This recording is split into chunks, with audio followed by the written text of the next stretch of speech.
सत्यनारायण व्रत कथा।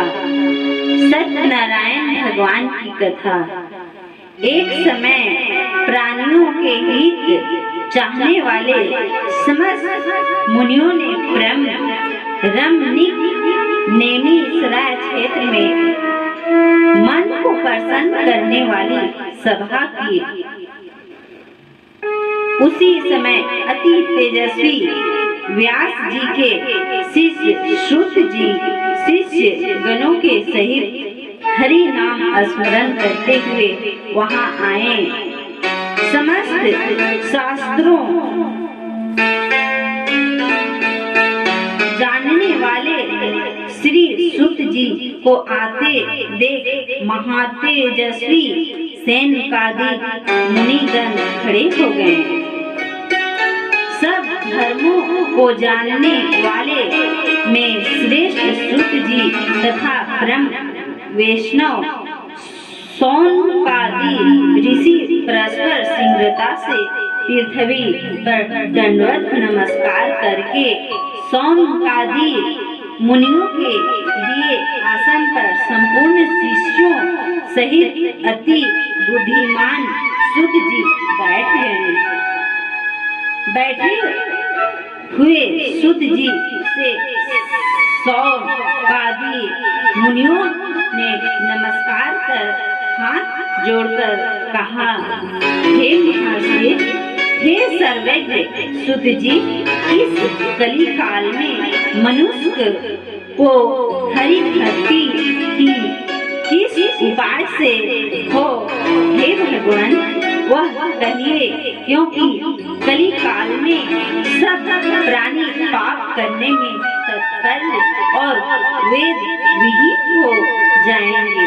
उनका कल्याण किस प्रकार होगा?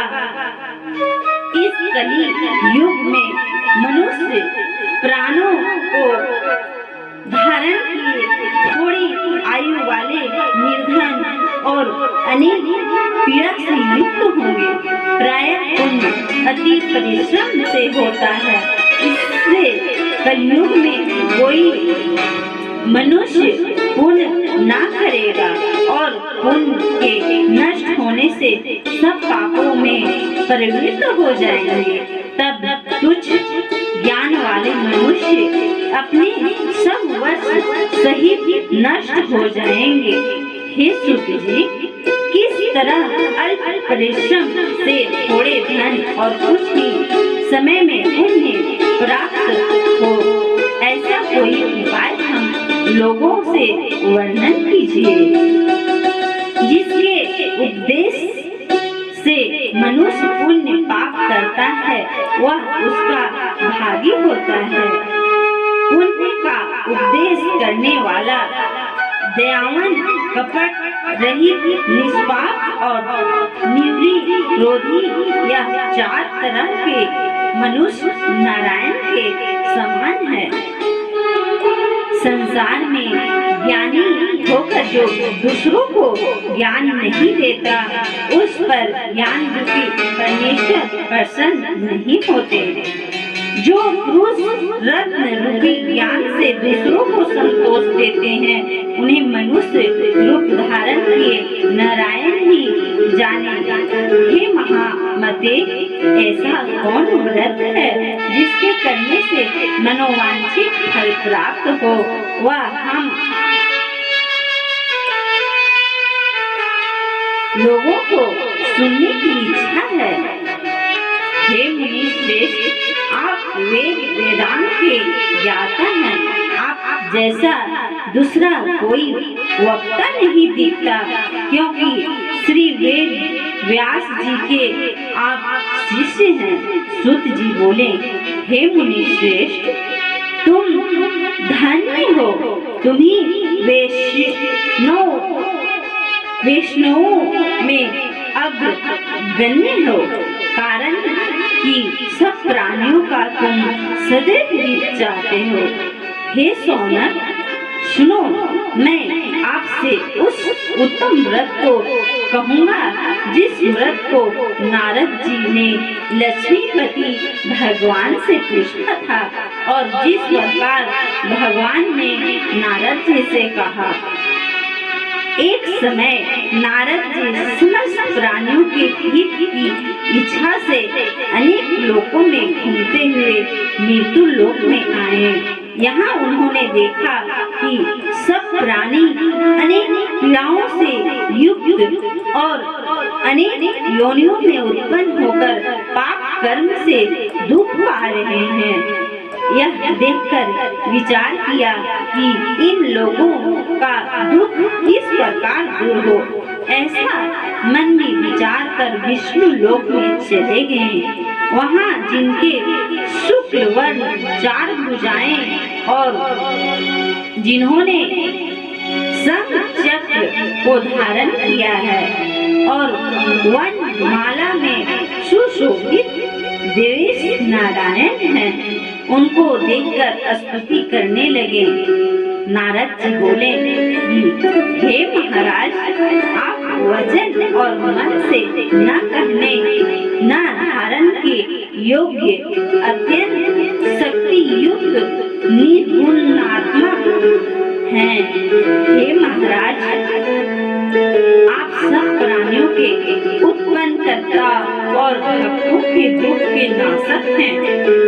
यह स्तुति सुनकर विष्णु भगवान बोले, हे नारद, तुम किस काम से आए? तुम्हारे मन में क्या है? हमसे जो पूछोगे वह हम कहेंगे।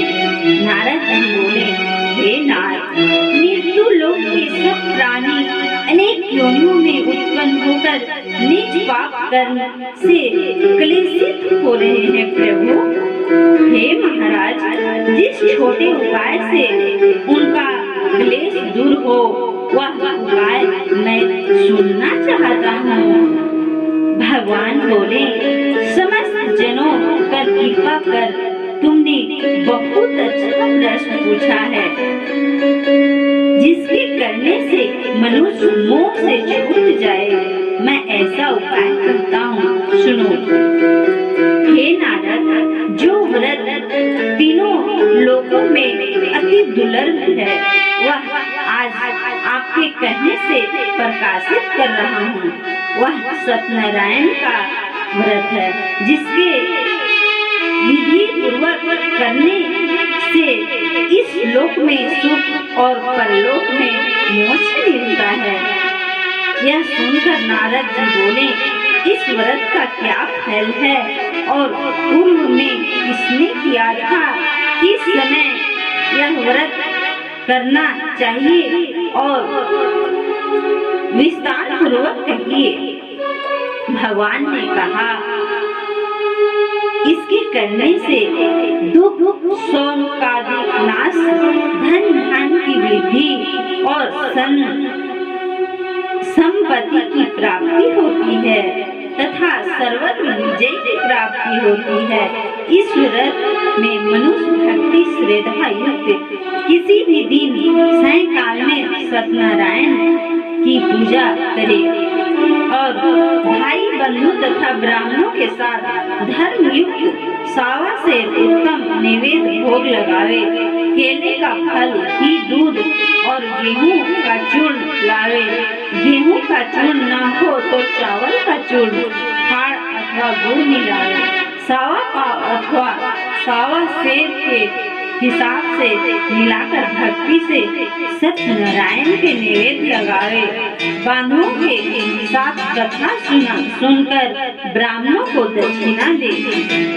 श्री सत्यनारायण के प्रसाद को अपने भाई बंधुओं के साथ खाकर रात्रि में नित्य गीता भी करे।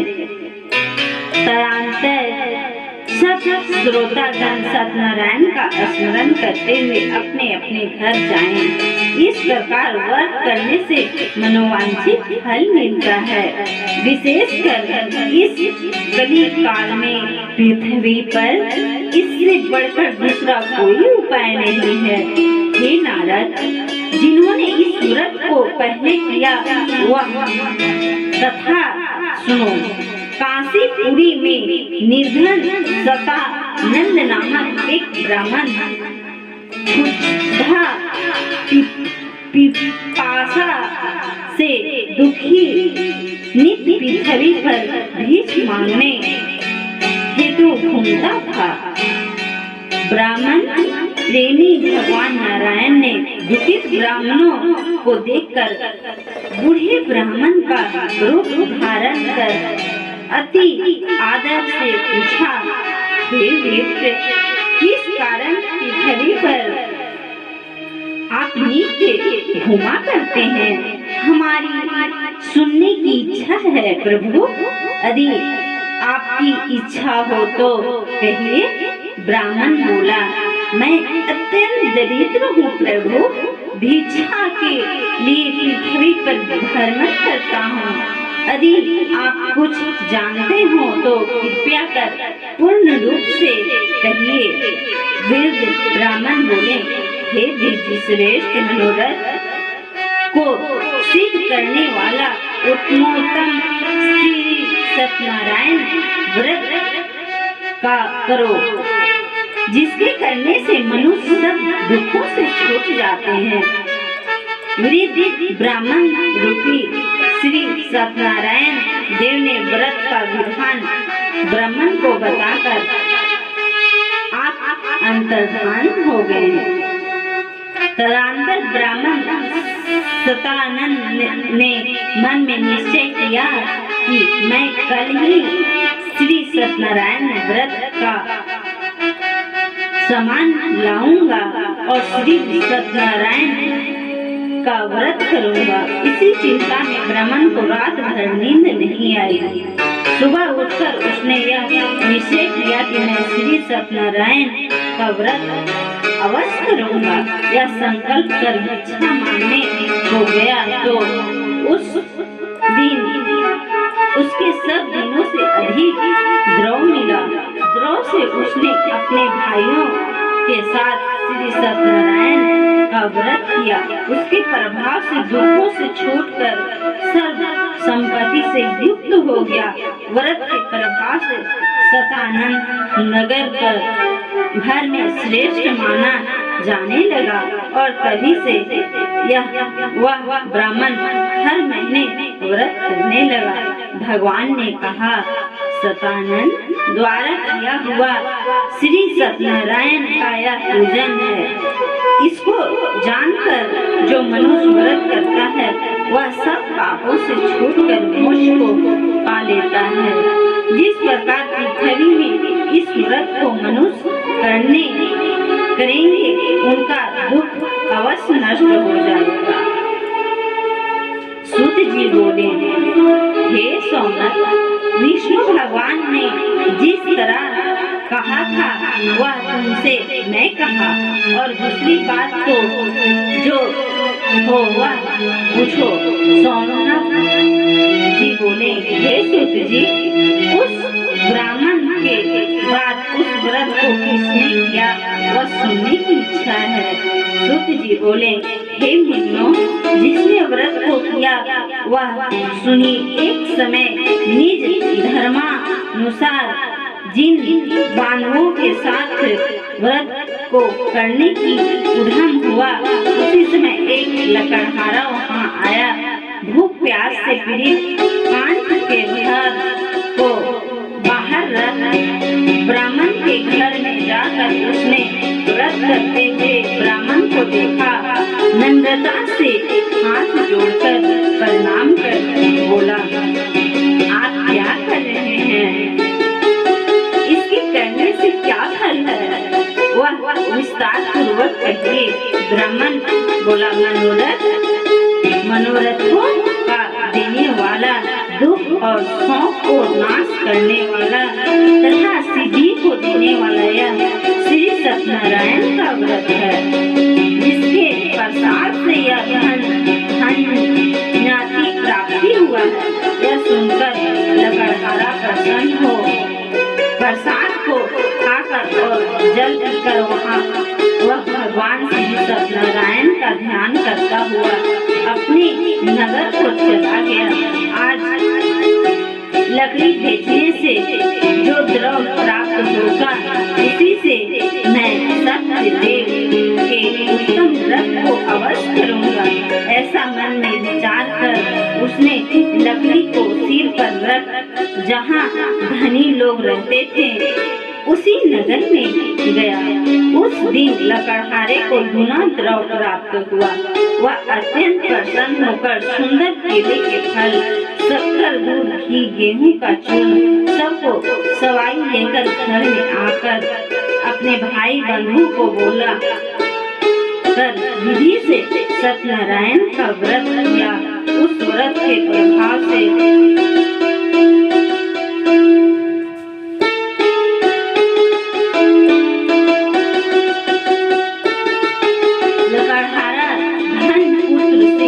हो गया। इस लोक में सुख पाकर अत्यंत सत्य लोक में चला गया। ये मुनिगण, मैं और कथा करता हूँ, उसको सुनिए। सूत जी ने कहा, राजाओं में श्रेष्ठ उत का मुख नामक एक जितेंद्रिय राजा था। वह सदैव देव मंदिर जाया करता था। वह ब्राह्मणों को नित्य धन देकर संतुष्ट किया करता था। उसकी कमल को सुदृष्ट मुख वाली परमोदय पत्नी थी। वह अपनी स्त्री के साथ भद्राशिला नदी के तट पर सत्यदेव का व्रत करता था। उसी समय वहाँ एक बनिया आया। वनी जी के लिए बहुत धन से परिपूर्ण नाव को नदी के तीर पर लगाकर आप तट पर उतर गया। वह राजा को व्रत करता हुआ देख नम्रता से पूछने लगा। साधु बोला, हे राजन, आप यह क्या करते हैं? वह हमसे भक्ति पूर्वक कहे, सुनने की इच्छा है। राजा बोला, हे साधु, यह अति तेजस्वी विष्णु भगवान का पूजन है जो अपने बांधवों के साथ पुत्र प्राप्ति की इच्छा से किया जाता है। तब बनिया नमस्कार कर बोला, हे राजन, इस व्रत को मुझसे कहिए, यह मैं भी करूँगा, कारण कि मेरे भी संतान नहीं है। इस व्रत से अवश्य होगी। वह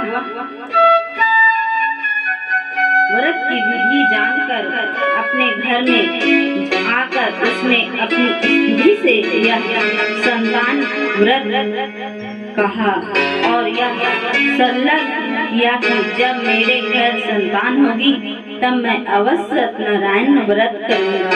थोड़े ही समय में उसकी स्त्री लीलावती आनंद से चित्तमय गर्भवती हो गई। उसने 10वें मास में अति निर्मल एक कन्या को जन्म दिया।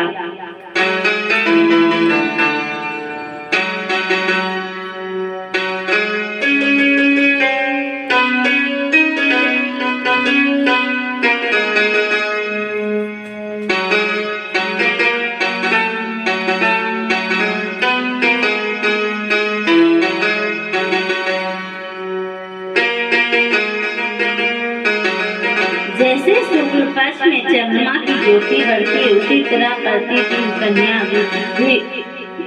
वृद्धि को प्राप्त हुई। अपनी स्त्री के साथ बनिया ने कन्या का जात कर्म कर कलावती नाम रखा। एक दिन लीलावती अपने स्वामी से मधुर वचन बोली, पहले का संलिप्त व्रत आप क्यों नहीं करते? साधु बोला, हे प्रिय, इसके विवाह के समय में इस व्रत को मैं अवश्य करूँगा। इस प्रकार स्त्री को समझाकर वह बाहर चला गया। इधर कलावती पिता के घर नित्य बढ़ने लगी। एक दिन धर्मज्ञ साधु बनिया ने सखियों के साथ खेलती हुई लड़की को विवाह के योग देख दूतों को बुलाकर कहा, विवाह के निमित्त कन्या के लिए योग्य वर खोजकर ले आओ। साधु की आज्ञा पाकर दूत कंचन नगर में गए। उस नगर में एक वणिक पुत्र को लेकर साधु के पास आए।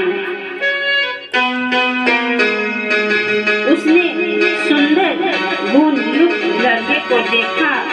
जाति भाइयों के साथ प्रसन्नचित्त हो विधि पूर्वक अपनी कन्या का उस वणिक पुत्र के साथ विवाह कर दिया। अभाग्यवश विवाह के समय भी उस व्रत को साधु भूल गया। तब सत्यनारायण देव क्रोधित हो गए।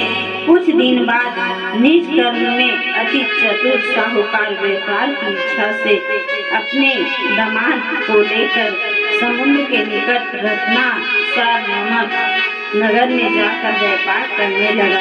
इसी समय सत्यनारायण स्वामी ने राजा को प्रतिज्ञा से भ्रष्ट देखकर उसने शाप दिया, तेरे ऊपर बड़ा भारी दुख पड़ेगा।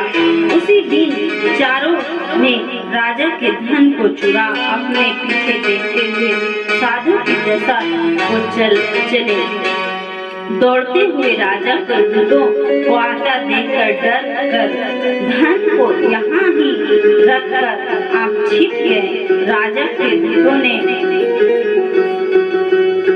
साधु के निकट आकर राजा के धन को देखा तो साधु के बांधकर आनंदित हो राजा के निकट ले जाकर बोले कि हे राजन, दो चोर लाए हैं, उनको देखकर आज्ञा दीजिए। राजा ने साधु को देखकर अविचार से आज्ञा दे दी। फिर तो दूतों ने उन्हें खूब बांधकर बंदी खाने में बंद कर दिया।